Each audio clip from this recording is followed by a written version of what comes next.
ہمارے پاس جب لوگ آتے ہیں اور وہ داخل طریقت ہوتے ہیں تو ہم جو بنیادی چیزیں ان کو بتاتے ہیں تو ان میں سے ایک چیز یہ لازمی بتاتے ہیں کہ رزق پاک نہیں ہوگا تو باطن روشن نہیں ہوگا. یہ بنیادی بات ہے.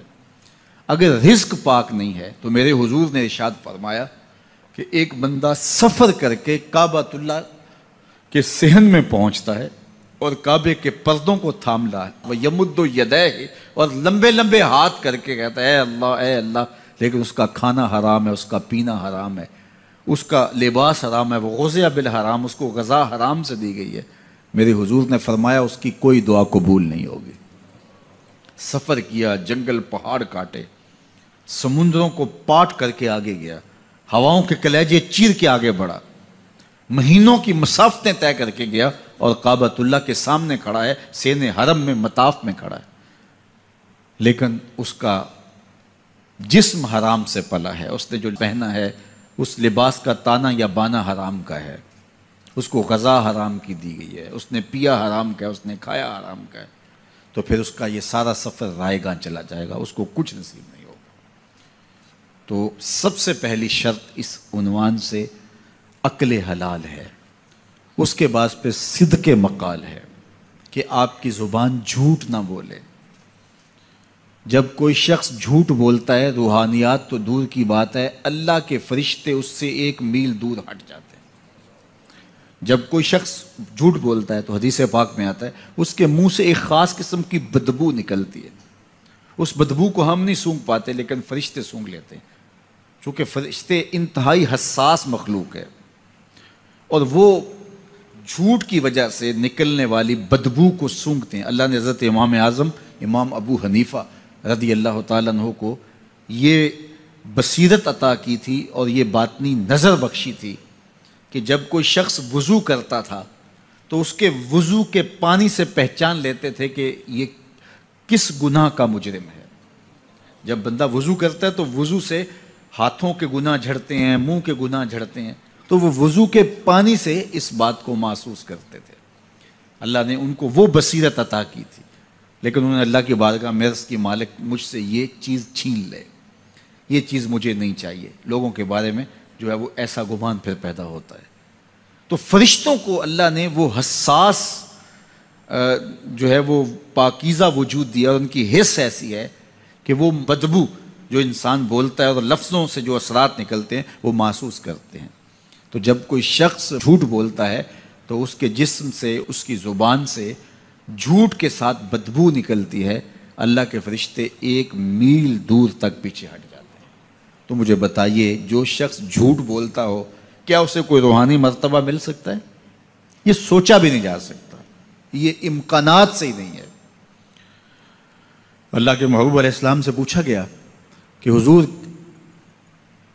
کوئی مسلمان, کوئی مومن کیا بزدل ہو سکتا ہے؟ فرمایا نہیں, وہ بہادر ہوتا ہے, لیکن ہو سکتا ہے کبھی اس سے بزدلی بھی سرزد ہو جائے. انسانی کمزوری ہے, کبھی انسان بہت طاقت میں ہوتا ہے اور کبھی انسان کمزور بھی پڑ جاتا ہے. فرمایا ہو سکتا ہے کبھی اس سے ہو بھی جائے. پھر پوچھا کہ بخل کر سکتا ہے؟ فرمایا نہیں, مومن سخی ہوتا ہے لیکن ہو سکتا ہے کبھی اس سے بخل بھی ہو جائے. کبھی کبھی دولت اسے اچھی بھی لگنے لگ جاتی ہے, جس طرح فرمایا گیا کہ اولاد مبخلتن مجبنتن, یہ جو اولاد ہوتی ہے یہ بندے کو بخیل بھی بنا دیتی ہے اور بزدل بھی بنا دیتی ہے.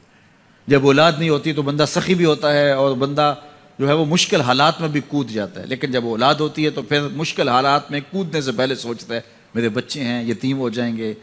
اس کو یہ خیال آتا ہے, پہلے ایسے مال لٹاتا ہے لیکن اولاد ہو جائے تو پھر وہ اولاد کا سوچتا ہے کہ ان کے لیے کچھ میں جمع کر لوں. تو اولاد فرمایا میرے حضور نے کہ مبخلہ و مجبنہ, یہ بخیل بھی کر دیتی ہے اور یہ کمزور اور بزدل بھی بنا دیتی ہے. تو مومن ہوتا بہادر ہے لیکن ہو سکتا ہے کبھی اس سے بزدلی بھی ہو جائے. مومن سخی ہوتا ہے لیکن کبھی ہو سکتا ہے اس سے بخل بھی ہو جائے. لیکن تیسرا سوال حضور سے پوچھا گیا کہ مومن جھوٹا ہو سکتا ہے؟ تو اس پہ 2 ٹوک کہا, نہیں جھوٹا نہیں ہو سکتا. یہ نہیں ہو سکتا کہ مومن ہو اور جھوٹا ہو, وہ سچ بولنے والا ہوگا. تو عقل حلال اور صدق مقال, یہ 2 خوبیاں جو ہیں یہ اہل اللہ کا ترائے امتیاز ہے, اور یہ مجھے اور آپ کو اختیار کرنی چاہیے. حضرت خلیل اللہ جب وادی غیر ذی زرع میں سیدہ ہاجرہ اور ان کے معصوم نونہال کو چھوڑ کر کے جانے لگے۔ ایسی وادی جہاں حیوانی وجود بھی نہیں تھا، نباتات بھی نہیں پائے جاتے تھے، پانی کا ایک قطرہ بھی دستیاب نہیں تھا، کالے سیاہ محیط پہاڑ جیسے فولاد پگھلا کے ڈال دیا ہو، وہ وادی جہاں دن کو بھی خوف آئے، وہاں حضرت ہاجرہ نے راتیں بھی گزاری۔ کتنا دردناک لمحہ تھا جب سحری کا وقت ہوا، حضرت خلیل اللہ دعائیں دے کے رخصت ہونے لگے، حضرت ہاجرہ سلام اللہ نے آگے بڑھ کے اپنے شوہر نامدار کا دامن پکڑ لیا، تمسکت بِأَزْيَالِهِ، دامن پکڑ کے بولی میرے شوہر نامدار، اس محیب وادی میں، اس پہاڑوں کے دامن میں جہاں دن کو بھی خوف آئے، نونہال معصوم کے ہمراہ مجھے چھوڑ کے کہاں جا رہے ہو؟ حضرت خلیل اللہ نے کوئی جواب نہیں دیا۔ پھر قدم اٹھایا تو زوجہ نے پھر دامن پکڑا، پھر وہی سوال، پھر کوئی جواب نہیں آیا۔ تیسری مرتبہ دامن پکڑا، خلیل اللہ کی جانب سے کوئی جواب نہیں آیا، تو خاتون خود بولی کیا اللہ کا حکم تو نہیں؟ تو حضرت خلیل اللہ نے کہا نعم، ہاں اسی کا حکم ہے۔ حضرت ہاجرہ نے دامن چھوڑ دیا، کہا جائیے، خیر سے جائیے، اگر اس کا حکم ہے وہ ہمیں ضائع نہیں ہونے دے گا۔ جہاں دن نہیں گزارے جا سکتے تھے، پھر اس خاتون نے وہاں راتیں بھی کاٹی۔ وہ وادی جس میں وحشت بھی قدم رکھتی تھی ڈر ڈر کے، جہاں پھرتے تھے آوارہ تھپیڑے بادے سر سر کے، جہاں پر گھاس اگتی ہے، جہاں نہ پھول کھلتے ہیں، مگر وہ سرزمین ہے آسماں بھی جھک کے ملتے ہیں۔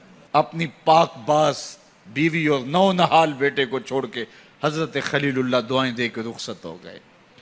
تھوڑا سا توشہ تھا، 2-1 دن کے بعد ختم ہو گیا۔ پھر ماں کی چھاتی سے دودھ بھی خشک ہو گیا، نونہال پیاس سے تڑپنے لگا۔ ماں تو پھر ماں ہوتی ہے، تڑپتی ہوئی ممتا کا دل بے قرار ہوا۔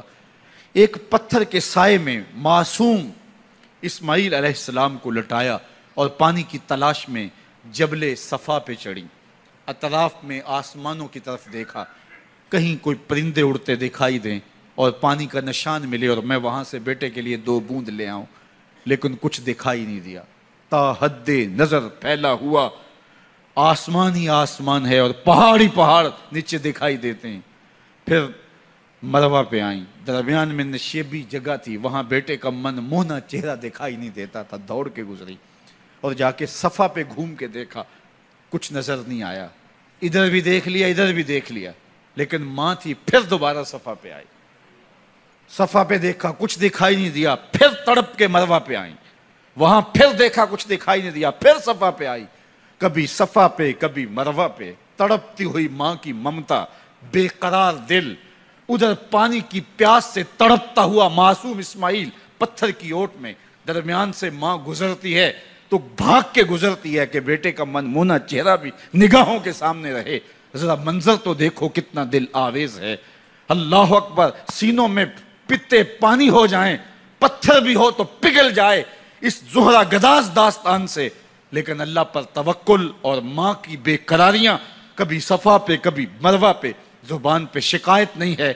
پھر جب مروہ پہ پہنچتی ہیں، 7 چکر مکمل ہو گئے، تو ادھر کیا دیکھا کہ معصوم اسماعیل ایڑیاں رگڑ رہا ہے۔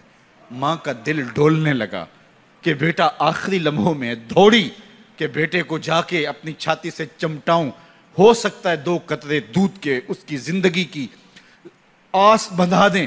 تو ماں دوڑتی ہوئی آئی، لیکن جب قریب آئی تو منظر بدلا ہوا تھا۔ معصوم کی ایڑیوں کے رگڑنے سے تازہ چشمہ پھوٹ رہا ہے، پانی ہے کہ بے قابو ہونا چاہ رہا ہے۔ آگے بڑھی، جلدی جلدی مٹی کی منڈھیری کرتے ہوئے کہا زم زم، رک جا رک جا۔ اللہ اکبر۔ ہاجرہ سلام اللہ علیہا نے حضرت اسماعیل کی محبت اور اپنے رب پر توکل کی انوکھی اور البیلی داستان رقم کی۔ کہا ہاجرہ تو نے بھی حد کر دی، لیکن قیامت تک تیری راہوں کو بھی جلوہ گاہ بنا دیں گے۔ یہاں نبی بھی دوڑیں گے، ولی بھی دوڑیں گے، غوث بھی دوڑیں گے، کتب اور ابدال بھی دوڑیں گے، شہنشاہ بھی دوڑیں گے، کج کلا بھی دوڑیں گے۔ یہ دوڑنا ہم عبادت بنا دیں گے، حتیٰ کہ امام الانبیاء بھی ان راہوں کی سائی کرتے رہے۔ عجیب رنگ، عجیب منظر اور عجیب کیف کا عالم۔ اچھا، یہاں رک کے ایک بات کرنا چاہوں گا، اگر آپ کی توجہ ہو، جہاں حضرت ہاجرہ دوڑیں اور ان کے مبارک قدم وہاں لگے اور لگ کے ہٹ گئے، عارضی نسبت ہے، مستقل نسبت نہیں ہے۔ جہاں ان کے قدم لگ کے ہٹ گئے وہ جگہ تو جلوہ گاہ بن گئی، اور جہاں حضور خود جلوہ فرما ہیں وہ گنبد خضرا جلوہ گاہ کیوں نہیں ہو سکتا ہے؟ اب یہ پانی جہاں حضرت اسماعیل کے قدم لگے، یہ پانی دنیا کا عظیم ترین پانی ہے، اور پھر اس کا پروٹوکول یہ ہے، اس کو کھڑے ہو کے پیا جاتا ہے۔ یار یہاں بھی روک کے ایک بات کہہ دوں، حضرت اسماعیل کے قدموں کو چھونے والے پانی کا پروٹوکول ہے کہ اس کے لیے کھڑے ہو جائیں، اور حضرت اسماعیل مسجد اقصی میں جس کے پیچھے کھڑے ہو کے نماز پڑھتے ہیں اس امام کے لیے کھڑے ہو کے مصطفیٰ جان رحمت پہ لاکھوں سلام پڑھ لیں تو اس میں شرک کہاں سے آ جائے گا؟ تو یہ تکریم ہے، یہ عزت ہے اس پانی کی کہ اس نے حضرت ذبیح اللہ کے قدم چھوئے ہیں۔ تو یہ سارا حج، اللہ اکبر، ہمیں ہمارے ماضی سے جوڑ